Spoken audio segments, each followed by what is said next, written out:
Hello ladies and gentlemen, and today I'm going to be bringing you another game from War Thunder, using Tier 4 and 5 Russian aircraft.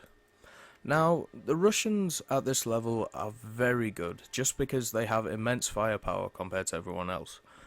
The Yaks, with their cannons, can basically just rip through any enemy fighters. And also, you get some very versatile fighters, which are good for, different ways you can play them, really. You have the AR-2 bomber, which is substandard. It's okay, I suppose. I don't really rate it, just because I compare it to the Heinkel. But it's okay if you're looking for that option. I'm going to start off with the IL-2. This is the versatile fighter at this level. It has 2 machine guns, 2 cannons, 8 rockets, and I think 4 bombs. Now that is insane. Unfortunately, it doesn't have a gunner on it, but it's still very, very good. It can take a lot of hits, but I'd call this a fighter, but it is quite large, so you will get a lot of people trying to run into you. And because you're a bit larger and you also have the 4 bombs and the 8 rockets, you are slower. But that's not a big deal. The turning is okay. But it's your typical Russian plane, a lot of firepower, hell of a lot of firepower, but it basically moves the same speed as a tank compared to the other planes in this game.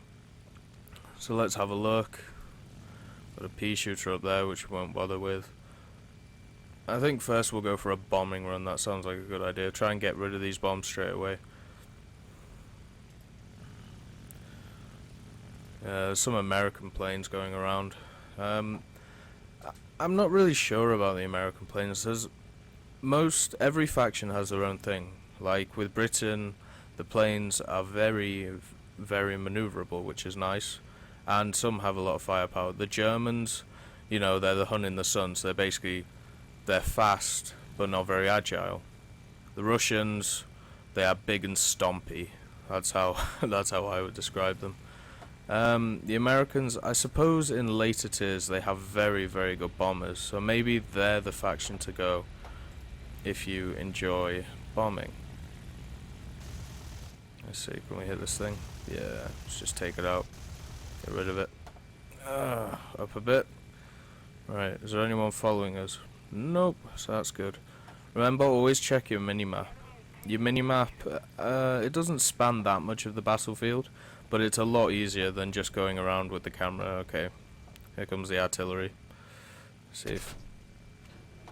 it's very annoying with artillery, especially when you're going around quite high altitude, especially in the big bombers, and you get hit once and it kills you. I can't stand that. I think that kind of needs to be changed.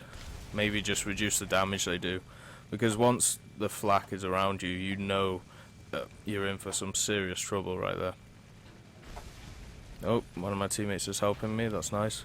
And still, even though I've dropped all my bombs, I've had no issues at all. And there is a Stuka over there, so I think I'll go after him, why not? Also, the nice thing about having rockets is that it gets rid of the problem that I have quite a lot, especially with bombers, where I'm putting so many bullets into them and they just don't die. But one rocket and the bomber's out. Also, it gets rid of the problem if someone is coming straight at you, which can sometimes be a problem, and you're worried about them hitting you. You just fire off one rocket, make sure it's accurate, and they're gone. It's brilliant. Now you, sir, are mine. Get a few shots in. As you can see, these cannons, they just rip stuff apart, which is brilliant. Look at that. And they seem to last longer than the machine guns, which is great. So here we go. Line him up. Let's put some more cannon shots into him. Make sure he goes down. Yes, that's what we like to see. Silly old Stuka. Well, now, the Russian planes to me, they're fun because they have a hell of a lot of firepower, and when you're against the British planes, like the Spitfires, like the Hurricanes, you can tear them apart so fast. and that's always fun to do. The bow fighter, obviously, it's a little more tricky because it has a lot of, well, it's big and bulky. So let's see. Oh, okay. Or he can run into the ground. Up to him, really. Right, so that's the cannons reloaded and the bombs. So we have two decisions here. We can either go after the ground targets, and we are winning, but we might as well, or we can still go after the fighters. As I said, this is where the versatility of this plane comes from, because you can, a lot of planes, it's either right, you're a bomber, or right, you're a fighter. In this, you're basically both. You have the capabilities of standing your ground in a fighter fight, let's say a dogfight. But am I smoking? Oh crap. Oh god, that's not good. Oh, but also, well, that sucks. Well, I was going to say, but also you have that impact payload, you have some bombs, you have some rockets, you can go after ground targets if you want. There's a few targets on the ground, such as like pillboxes, and let's go for the yak, let's tear some people apart. There are some pillboxes and heavy tanks that you can't kill using machine guns, so you have to use bombs or rockets. So that's where that plane comes in handy. Now this thing is the devil, I'd say. It's amazing. But it has a hell of a lot of downsides, unfortunately. It plays a lot like a German fighter, where it doesn't turn too well, but the idea of it is get into the clouds, dive down on people, give them a hard time. Even though you do have the cannons on it which rip people apart, they don't seem to last very long, and that's annoying, but as long as you upgrade your reload, then you should be okay. So we have a Stuka and I have no idea what that thing is.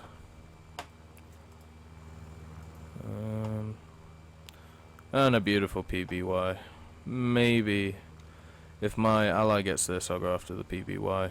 But if not, the PBY I struggle with because it seems to just take hit after hit after hit, and I don't know where its weak spots are, so I just kind of leave it alone, really.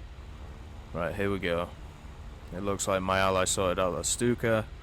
So you, sir, are mine. Oh god. Right. Let's watch out for his tail gunners, get under him. So that's where the HBY is very vulnerable. Let's get some shots in. And as you see, same problem as the German fighters. You just have a bit too much speed sometimes.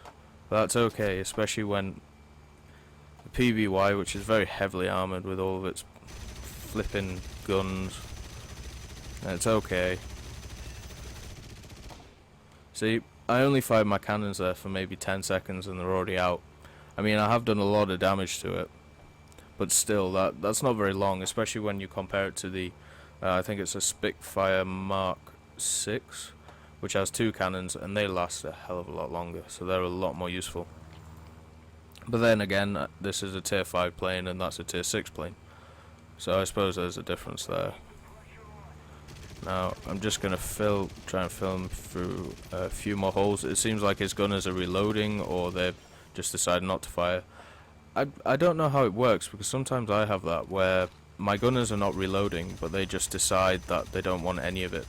They sit there. Maybe it's something to do with damage. Maybe if you take so much damage or something like that. Ah, critical hit, right. Well, he is smoking, which is good. My cannons are reloading, which is fine. So, because I have the superior speed, I'm going to try and gain some altitude. Oh, doesn't matter, he's already dead.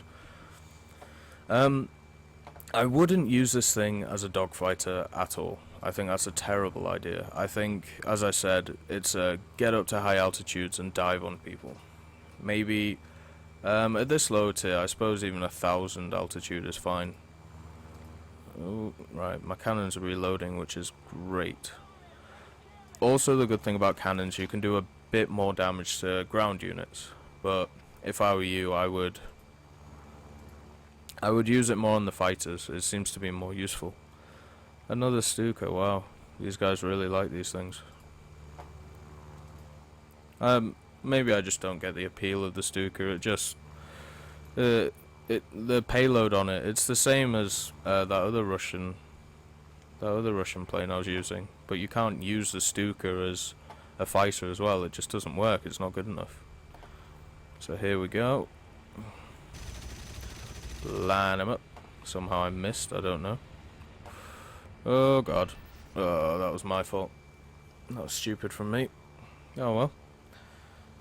So that's a Yak. As you can see, it's very powerful. But even against the PBY, it takes a hell of a lot of shots to kill anything. Now let's get into the MiG. I enjoyed the MiG just because, I don't know, it seems to be that middle plane. It's got enough firepower to hold itself in a fight. It's fast enough to, you know, get away from battles, but also it's got a bit more maneuverability compared to most of the Russian planes. So if you are better in the British or German planes, or maybe British and Japanese, maybe if you're better in them and you want to go down the, oh my god, you want to go down the Russian line, maybe you should try and stick to the MiG instead of the Yaks, because the MiG, let's just put some bullets into this guy. Somehow he's going faster than me, but I suppose it just came out of a steep dive. Yeah, you should go more for this one. It's a lot more versatile. It obviously, the guns aren't as good, but as long as you're accurate enough and you go after fighters instead of bombers, which I'm doing here, which is a silly decision, you should be fine. That is a lot of bullets coming down. Whoa. Right, let's try and take, oh, looks like he's down. I don't think he's pulling out of that. His rudders. Wow. Okay. Oh no, he's hitting the ground. What? Oh, that's crazy. That's crazy balls. What the hell's going on over there? Oh, he's coming this way. Right. Let's try and hit him on a pass, try and take out his driver or pilot. Right. Both his engines are smoking. He must be going down. Come on. Yeah, there we go.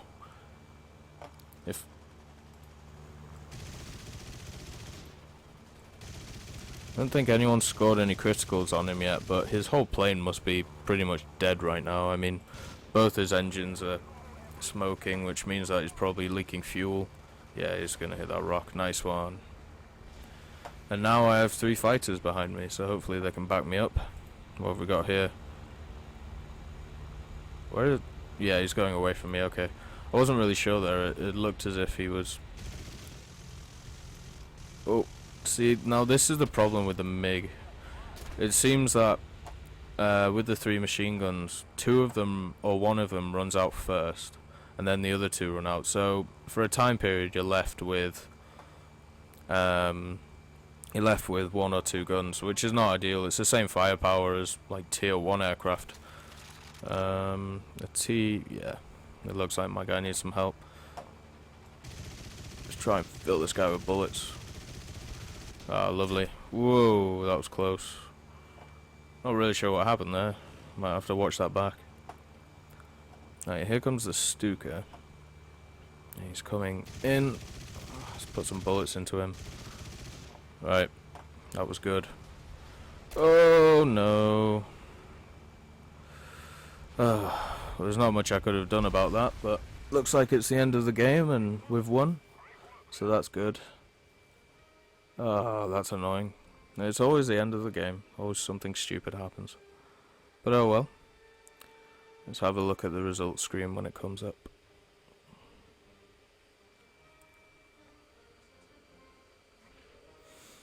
Alright, so we did fairly well. 3 kills, 3 deaths, 4 ground targets, that's mainly down to the first plane. 38 hits, 3 assists, and 3 kills, so that's pretty good for 38. Usually what I say is, per 10 hits you should be getting at least a kill. So, that's not bad. What else? We got the on-hand, so the assists, some battle trophies, and good old shell racks. So that's all good. Thank you for watching, and I'll see you next time.